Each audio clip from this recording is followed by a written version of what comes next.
All right, special edition of the Carmen and Yurko podcast, live at Woodford Reserve in Versailles, Kentucky. I love coming down here, joined for the second straight year by Elizabeth McCall, who's the Master Distiller at Woodford Reserve. Thank you for coming by again. Thank you for hosting us. Well, thank you for coming.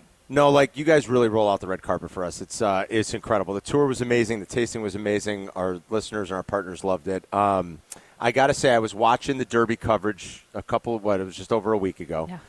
And I saw you do the $5,000 for charity. We have all the different numbers. I know all the different numbers. My head's swimming.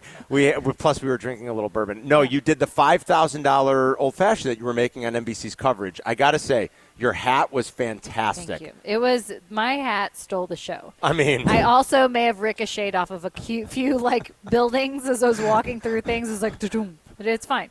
It was the most giant hat, but it was such a statement, and it was everything. It was awesome. Oh, my God. It was so fantastic. How laborious of a process is that? Like finding the right dress in the hat for the Kentucky Derby. It's a big deal. Well, this year I really was catered to. So we have a lifestyle partnership, and we are doing a whole fashion thing. And so one of those partners is Sergio Hudson. So we're working with Hanifa and then also Sergio Hudson. So Sergio and his business partner, Inga, they dressed me for the occasion. And like it was, people were like, what are you wearing? I'm like, I don't even know. Sergio's dressing me. I have no idea what this dress looks like.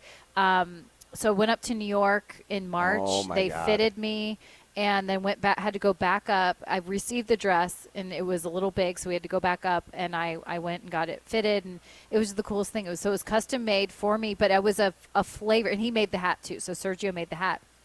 And I was one of the flavors of Woodford. So we tasked these beautiful artists. I mean, they are artists. They're fashion designers, but they brought to life the flavors of Woodford Reserve through fashion. And so I was coconut and sweet aromatic. That's incredible. Isn't that awesome? Now when you say that, it really does bring the whole thing together. When you see it, when you think of what I wore, you're like, oh, yeah, you are coconut and sweet aromatics. Like, 100%. So Woodford, of course, is and has been for a long time, the presenting sponsor of the Kentucky Derby. You guys are the official bourbon of the Derby. You were doing those old fashions for – it was mint going juleps. For the mint juleps. I said old fashions. Excuse me. The mint juleps, of course, for Derby. The juleps were like $5,000, but it was all donated to the people that live on the backstretch, right? Like a foundation that supports the people that live on the backstretch of all Churchill? Of the net proceeds from the sale of those cups go to the Backside Learning Center. So Backside Learning Center is a nonprofit organization that supports the backside workers. So there are people that live on the backside 365 days a year. Wow. Isn't that crazy? Yes, it is. And that's their home. That's their home. They live there, they work there. And they work there, and they are the ones catering to the horses and just making it all happen. And so it was a really great partnership this year to support them. We also gave them one of our $15,000 bottles. Oh, wow. The baccarat bottles? Yeah. Nice. Yeah. This was the 150th running of the Derby. What, like, for those of us that aren't native Kentuckians, but just you sort of like know that the Derby's awesome and it's fun and it's nostalgic and historic and all that, like, where does it rank in terms of like what it means, what that weekend, what that day means for people that are native to this part of the country? Derby time in Kentucky is the greatest 2 weeks in the city or in the state. Yeah. I mean, it just is such a special time. The whole city of Louisville comes alive. I think there's so much pride because we're really on display for people to see that we're not just this podunk state. I mean, is that the way people still think about you guys? I don't know. I don't know what people's perception is, honestly, because I live here and I take a lot of pride. But I know that maybe it's not always great. But like. We put it out there. I mean, we are all about like just showcasing a good time, and bourbon and horses is what we do here in Kentucky. And I mean those 2 weeks leading up to the Derby and then Derby weekend, it's just insane. The city, it looks beautiful. Everybody, we all turn out for it and get dressed up. And even if you're not going to the Derby, like a lot of local people may not go, but you have parties and you just everybody gets buzzed by like the whole thing. It's just so exciting. It really does come alive. We met Wiley, who's the artist that decorated the commemorative bottle, which is gorgeous with all the roses and it's really, really a beautiful commemorative bottle for the 150th. Wiley he's been such a great partner. He actually did the artwork for Churchill Downs and us, and it's the first time we have ever partnered with Churchill Downs for the artist. So our official bottle artist and the official artist for Churchill Downs. I mean, that man, he painted so many murals and so many bottles for us. It was like, but his roses are so distinctive, and he Yes. actually has a mural at Churchill that will live there forever. And the tunnel, it's like Woodford. It looks like you're in a rick house. You walk out of the Woodford Paddock Club tunnel out to the paddock, and when you turn out of there, his mural of roses is all over the entire thing, and it's just beautiful. So he was so much fun to work with. I'm like, I want to find reasons to work with him again because Very he's cool. just great. Very cool. You are the master distiller here. You learned under and are sort of taking the reins from a guy that is a true legend in this industry, and Chris Morris, obviously.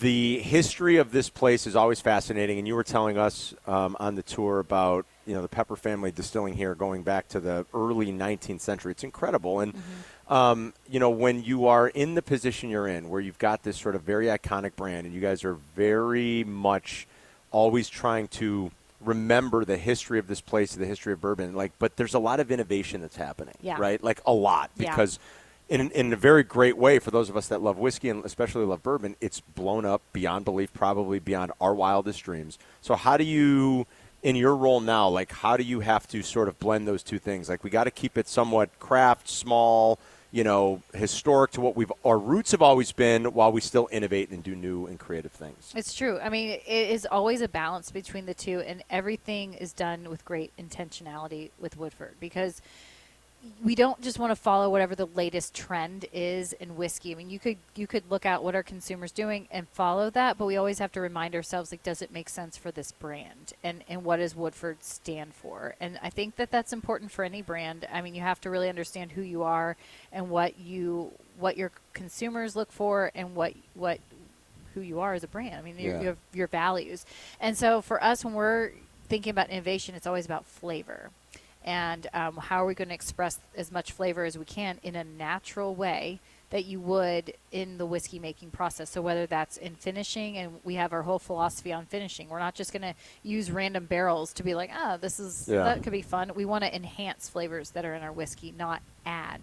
So finishing is always about enhancing that. And then when it comes to a new grain recipe, you got to know some cool grain that we got in for our Masters collection. We're going to produce hopefully next week. We'll be able to produce it, and so that for me it was like a personal, I think caramel and chocolate are just delicious. And so why not have a bourbon that's a caramel chocolate bourbon, but not flavors that we're adding to it. It's we've roasted malt. It's just natural. It's the grain that you're just sort of manipulating in a way, kind of. Yeah, right? so it's always is this a natural thing? Could you achieve this if you did this just many years ago? They could have roasted malt and made it have these flavors. So you're just kind of always mingling those two things of history, and then always expressing great flavor. And of course, it has to be up to our quality standards. So it has to be something I want to drink year over year. Yeah, the malt whiskey is an interesting one. So last year when we were down here was the first time I had during the tasting, it was the first time I had your malted whiskey, and it's not 100% malted.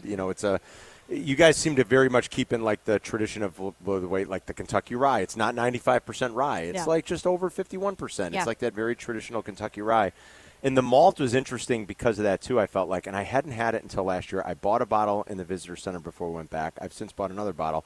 I'm getting into malts probably a little bit later than most and more recently, but I love it. Yeah. And it's just it's pure. There's nothing flavored. There's nothing added. It tastes like chocolate banana bread. That's what it tastes like. I know. And I love how you called out our yeast. You were like, there's just this flavor, that banana flavor. And we were saying it's not like that candied banana. It's like a rich, ripe banana of just yummy. It's like tropical fruit. Yes, it's like a tropical banana. It's so good. It's incredible. And that's a signature. And then it's also that nuttiness that just Woodford sits on your palate. Yes. And so and our malt whiskeys are delicious. It's unique, and it's always available, so people can always get it. It's just a small, limited amount because you've seen our distillery. We don't have a lot of room to do a whole lot. We have to keep bourbon's our number one thing. So Are these at this point, do you guys feel like these are our brand extensions that are always available? We've gone from bourbon into the rye, into the wheat, which is great too, into the malted barley. It's going to be kind of those four, and then there's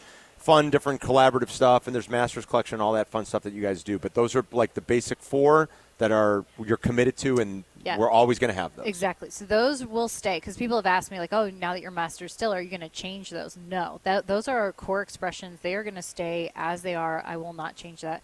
And they'll always be available. I am in charge of innovation. So it's our Masters Collection, Distillery Series, and then whatever else is on the horizon. And Yeah. I mean, you got to taste some good stuff in my the God. warehouse. Stop. I mean- We have so many good gems like that. That was So- a 12-year-old. I tried to call it a 10. You all were like, 12. no, 12 years old. Elizabeth It's takes so us good. up into It's the so Rick good. house, and she goes, okay, well, here, this is 2012.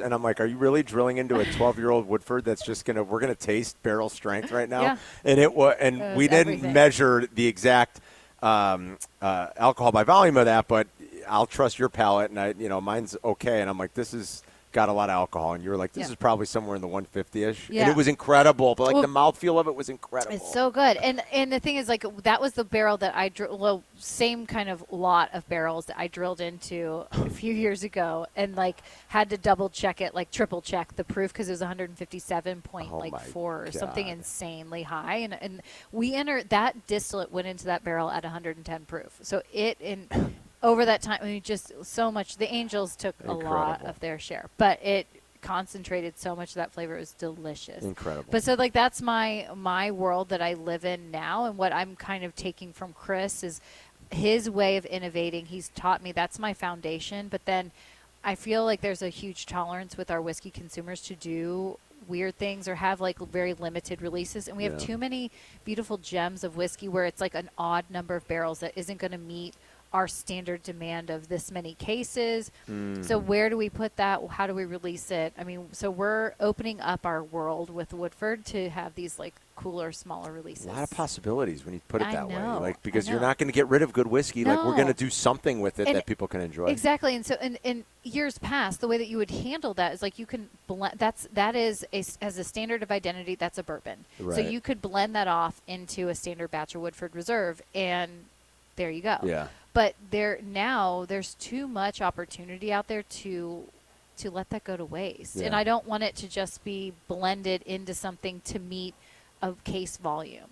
Yeah. And our brand team is now, we're all open to like, what if we did another little release and it just be very limited quantity, and because it needs to stand on its own. Like that's the Yeah. thing. And just because what would hold us back in the past, we'd have all these gems and you'd have to find a way to blend it in so you could hit a case volume, because that's what we offer. We need to have 3,500 cases. Like, that's the business Like model, that's the right? business Yeah. model. Yeah. And then it's like, but what if we take that off Yeah. and just, what if we only have a few cases of this? Yeah. And what does that look like? And is that okay? And I feel like stepping out of our comfort zone, like with Derby this year, doing a $15,000 bottle, which was crazy. It's crazy. Nobody does that. But like, it's the world we live in, and people are really excited about it. And it's done really well, and it's deserving of that. And it's luxury. Like that's the other thing, is like talking about, it's not your everyday offering. It's not, you have to think of the lens of people who are purchasing this. And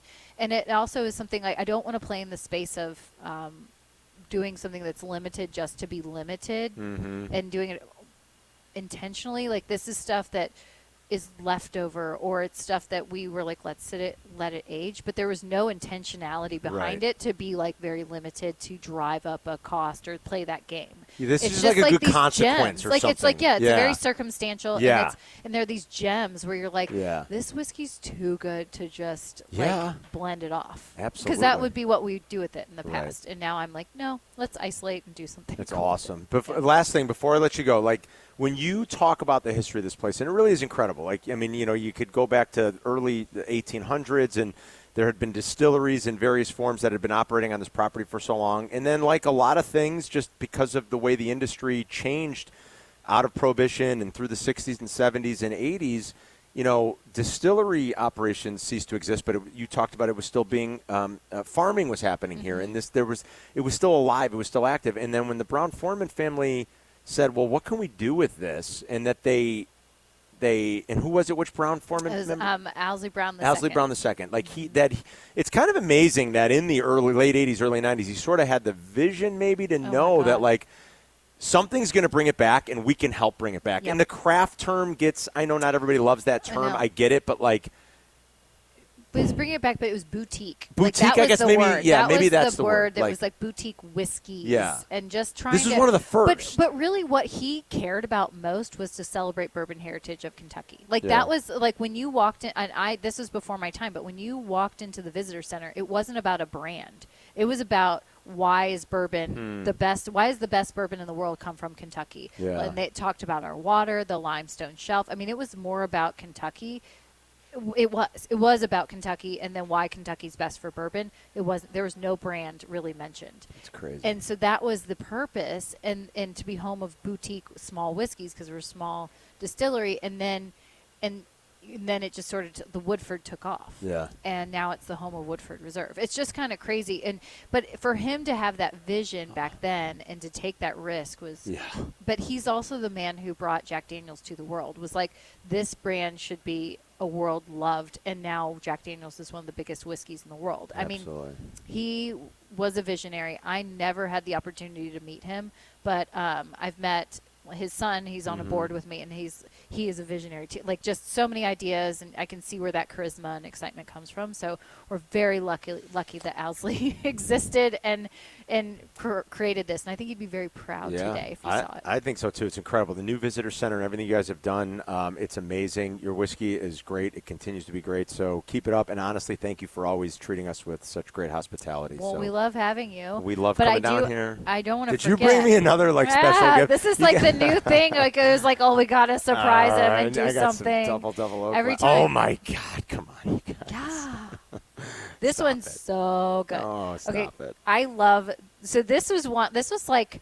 So my favorite master. So this is Sonoma Triple Finish. And This was last year's, right? yes, Yeah. that was released last year. Yeah. And this was birthed out of. I always loved our Sonoma Pinot Noir finish. Okay. Like, that was a few years ago, and that still is one of my favorite masters collection. I love a red wine finish, and I know people are like, that's so overdone, whatever. And like, sure, but it tastes good. But it's good. You But it's argue really it good. all you want. It tastes freaking good. Oh my So God. we had, again, looking in the warehouse, looking at what we have available. It was like we had some brandy cask finish left over, and then we had we Sonoma Cutrer, we Brown-Forman owned it and recently just sold it. And we had bourbon barrels that we had sent them to finish their Pinot Noir in, and then brought it back. And so then we ordered more Pinot Noir barrels. Awesome. It's absolutely great. You guys are the Well best. Thank you, Elizabeth McCall. I love coming down here and seeing you guys, and we'll be back next year if you'll have us. So All right. thanks so much, all right? Thank you. Appreciate it. All right.